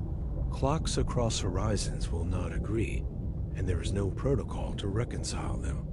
A parent black hole can persist for spans that make 13 billion years look like a second-hand twitch, while inside a seed, the entire arc from first light to late-time quiet may pass, complete and self-contained. Trying to say which event came first across a sealed border is not meaningful. The words earlier and later belong to a single causal neighborhood at a time. Time is local, and the border is honest. Between these can knows and cannot knows lies a middle ground where caution is its own kind of knowledge. The ceiling on curvature is a structural claim that nature trims extremes the way it already trims speeds and temperatures. It does not pick a favorite microscopic model for how space is woven. It does not promise a particular equation for how the vacuum energy of the core decays into radiation. It states that any completion of gravity which respects quantum discipline will refuse infinities and, when pushed, will replace despair at the end of collapse with a state that grows. The rest, the details of reheating, the exact cast of light fields and heavy ones, the small print of spectra, is open work. The narrative has never pretended otherwise.